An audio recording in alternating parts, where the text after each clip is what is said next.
don't seem quite as impressed with the military armor that these guys are wearing right here as I am. That's pretty friggin' scary, dude.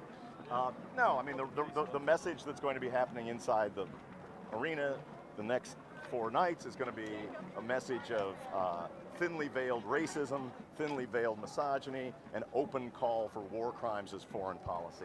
That's what's going to be happening inside. We have a countervailing message here on the street that's about human rights and resistance to oppression.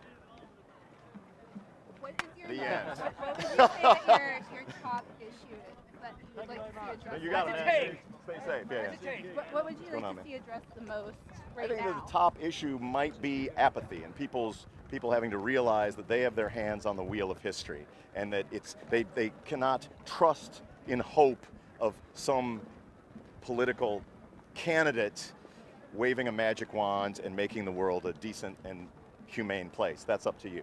That's the message. And everything else comes from that. This is Luke Rudkowski of We Are Change. I was wondering if you could talk about the failed two-party system and how it doesn't represent the people, and what are your thoughts on the Democrats and the Republicans as the two main choices?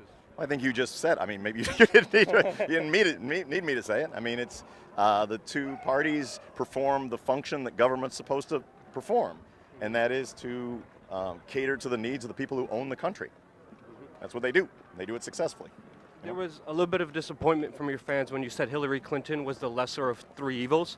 Do you still believe that? And that's because in a world where people, it's chat room politics.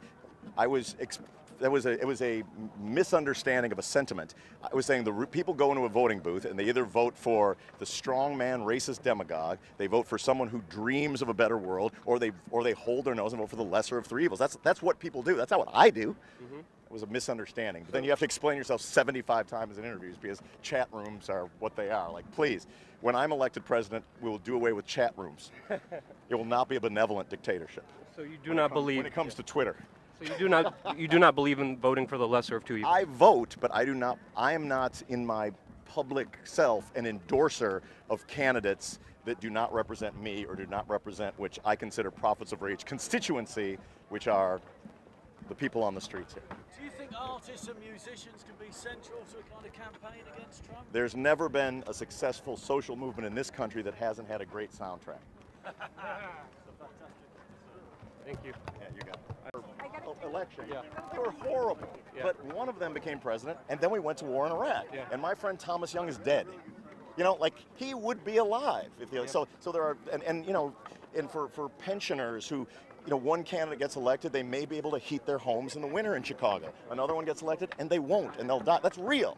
Like, you can be all, you know, high and mighty about your purity, but somebody's going to be president. At the same time, I don't think that you can trust that the two-party system will ever, you know, the master's tools will not dismantle the master's house. And so if you really want to fight for the world that you really want and not settle, you have to do something outside of that. Thank you very much.